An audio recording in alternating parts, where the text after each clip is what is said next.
Assalamualaikum warahmatullahi wabarakatuh. Waalaikumsalam. Di sini kami selaku kelompok ingin mempresentasikan sebuah konstitusi dan perkembangan di Indonesia. Saya sebagai moderator. Saya Andika Gilang Pratama. Saya Dewi Zulkifli. Saya Nurisa. Saya Bidatul Askia. Oke, slide pertama akan disampaikan oleh Gilang. Oke, slide pertama berisi tentang sejarah konstitusi. Yang pertama, konstitusi pertama Undang-Undang Dasar 1945 disahkan pada 18 Agustus 1945 setelah proklamasi kemerdekaan. Undang-Undang Dasar 1945 menjadi dasar hukum negara serta landasan sistem pemerintahan pertama di Indonesia.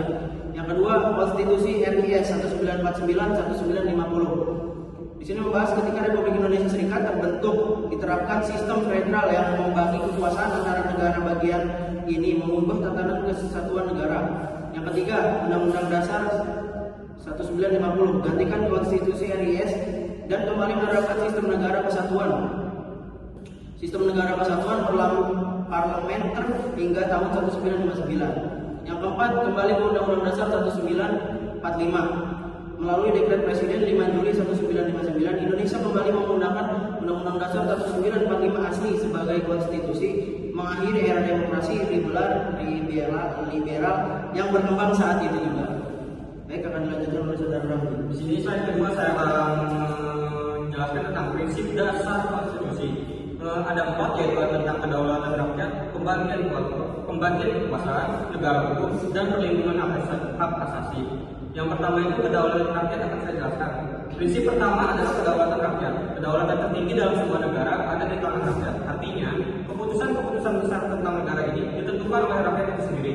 Kedaulatan ini diwujudkan melalui pemilihan umum, di mana setiap warga negara yang sudah memenuhi syarat berhak memilih pemimpin mereka.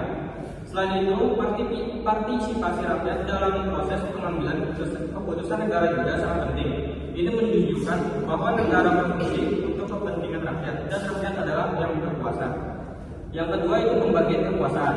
Prinsip kedua adalah pembagian kekuasaan. Sistem pemerintahan Indonesia membagikan kekuasaan negara menjadi 3 cabang utama, yaitu eksekutif, legislatif, dan yudikatif. Pembagian ini penting agar tidak ada satu cabang kekuasaan yang terlalu dominan. Sistem ini juga menciptakan check and balance, yaitu mekanisme yang saling mengawasi antara satu cabang dengan yang lainnya. Misalnya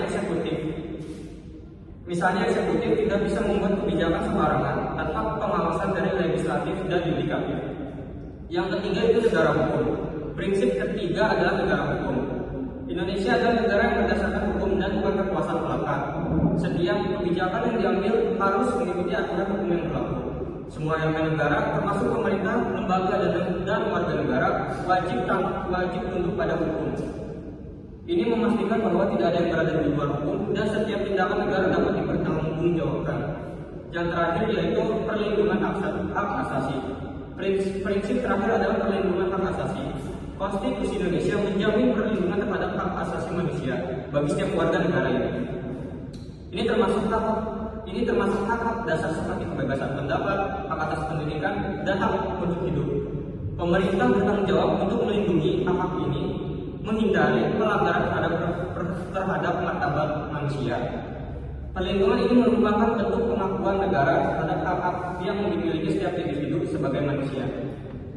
Oke, Selanjutnya yaitu amandemen Undang-Undang 1945, yaitu kita akan membahas aspek perubahan konstitusi pasca 1998. Di sini kita akan membahas 4, yaitu yang pertama latar belakang, yaitu reformasi 1998 mendorong perubahan Undang-Undang 1945 guna memperbaiki sistem ketatanegaraan dan memperkuat demokrasi setelah era Orde Baru.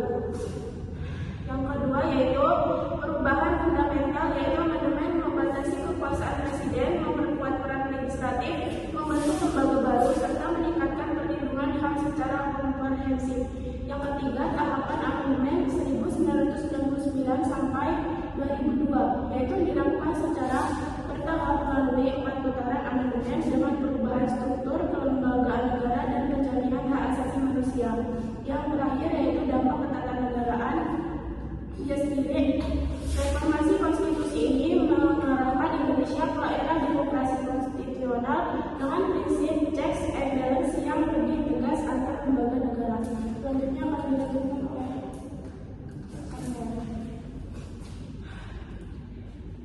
selanjutnya kita mulai dengan era Orde Lama.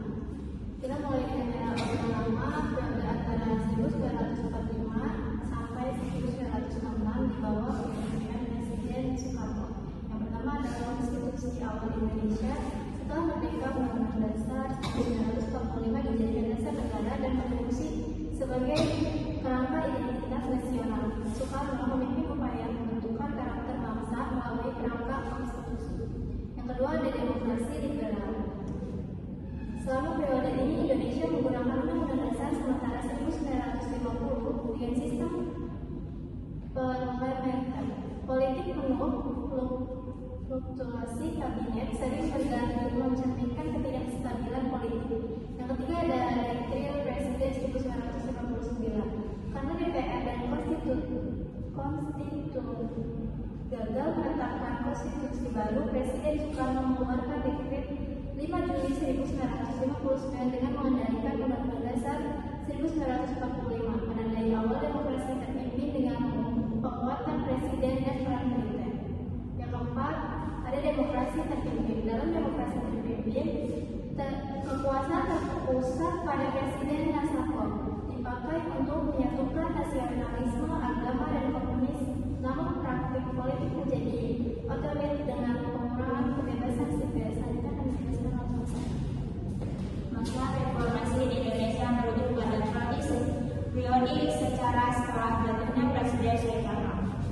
Pada tahun 1998, era ini ditandai dengan perubahan besar dalam sistem politik, ekonomi, dan sosial, menuju demokratif dan perbaikan tata kelola pemerintah. Berikut beberapa poin penting terkait masa reformasi, yaitu latar belakang reformasi, amandemen konstitusi, demokratis, dan desentralisasi, tantangan konstitusional. Adapun tantangan konstitusional kontemporer meliputi beberapa aspek seperti teknologi, lingkungan ekonomi, dan sosial politik, perkembangan teknologi digital, isu hak asasi manusia, korupsi, kesenjangan sosial ekonomi, dan multipolarisme adalah beberapa contoh tantangan yang dihadapi oleh konstitusi saat ini. Tantangannya globalisasi dan kedaulatan negara, perkembangan teknologi digital. Baik, kesimpulan dari presentasi kami adalah konstitusi adalah dasar hukum tertinggi yang mengatur jalannya pemerintah dan hak warga negara. Di Indonesia, konstitusi telah mengalami beberapa perubahan sesuai kondisi politik, mulai dari UUD 1945, Konstitusi RIS, UUD 1960, hingga kembali ke UUD 1945. Perkembangannya menunjukkan bahwa konstitusi bersifat dinamis, namun tetap berlandaskan prinsip penting seperti kedaulatan rakyat, pembagian kekuasaan, negara hukum, dan perlindungan hak asasi. Dengan memahami konstitusi, kita bisa lebih sadar akan pentingnya hukum dalam menjaga keadilan dan demokrasi di Indonesia. Sekian dari kelompok kami, kurang lebihnya mohon maaf. Assalamualaikum warahmatullahi wabarakatuh. Waalaikumsalam warahmatullahi wabarakatuh. Nah,